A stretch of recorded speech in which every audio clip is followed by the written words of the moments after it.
welcome. PlayStation All-Stars Battle Royale doesn't quite roll off the tongue, but after a quick glimpse, you'll get an immediate impression of what it's all about.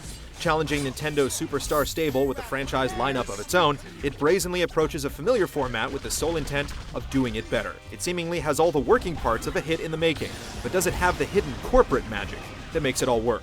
This is true power! Victory!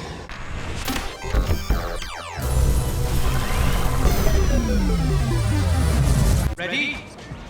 Fight! When it comes to bearing its inspirations, this multiplayer franchise fracas hides in plain sight.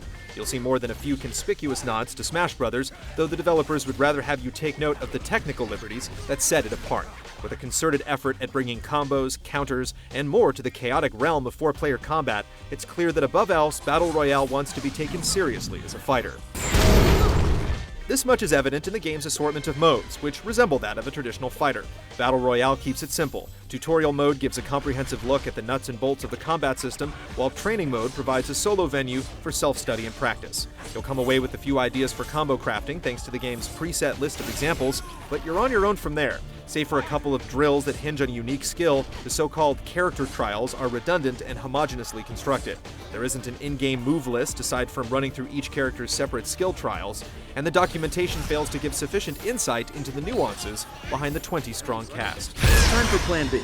The most disappointing thing, however, is the game's arcade mode. Far be it that story in a fighting game should matter, but given the circumstances, Battle Royale squanders a good chance at promoting itself with shoddily put-together slideshows and scattered rival cutscenes. It's just one of many missed opportunities that seem to ring resoundingly throughout. Where are the bonus games? Or, for that matter, the Team Eco or Final Fantasy characters?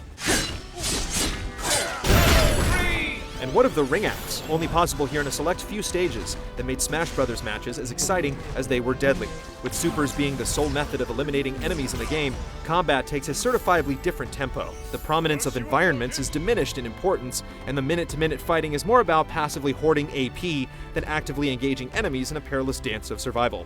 Getting hit is almost of little importance, much less towards the extremities of each stage that keep you safely housed in.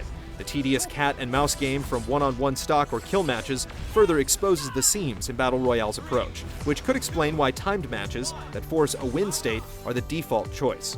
They all seem like small deviations at first, until it becomes apparent that the game has veered into a direction that discourages the incidental charms that define the format it's trying to play in. Playtime is over. Toughing it out in whatever game mode you choose unlocks some customizable elements to play around with, ranging from banners and icons to minions that cheer you on in battle. Sticking with individual characters long enough gives you a host of small perks, and most notably, a single alternate outfit. At the very least, it isn't DLC, and Superbot's plans for such appear equally generous. 2 upcoming DLC characters will be available for the first 2 weeks free of charge.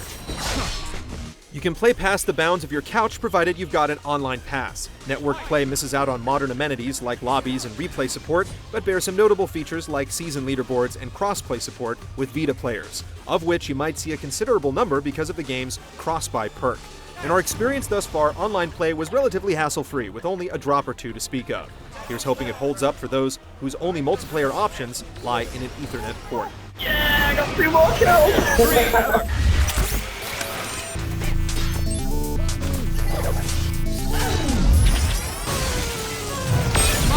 Is unstoppable.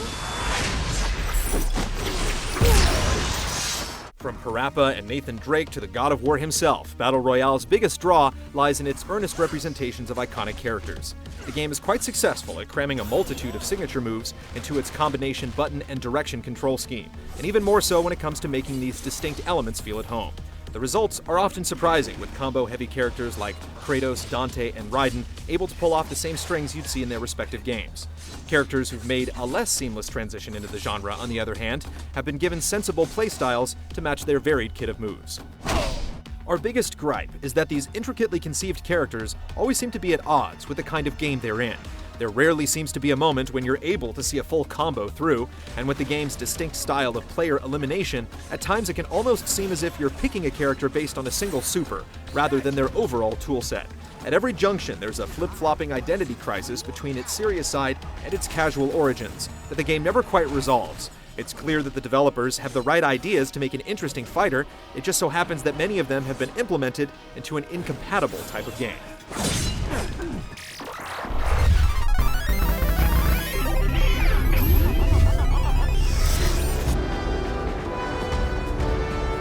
PlayStation All-Stars Battle Royale runs at a consistent clip that doesn't falter under duress. This might just have something to do with the fact that it was built with Vita crossplay in mind. It looks nearly identical across both platforms. Though it can still often look quite good, especially with the more creative stage mashups, an overall dissonance in style also prevents the game from realizing a cohesive, pleasing look. The disconnect between the ultra-detailed Raiden and hideously chibi Spike is just too ridiculous and off-putting to bear. The game also simply struggles to keep its characters and actions legible once the chaos on the battlefield intensifies.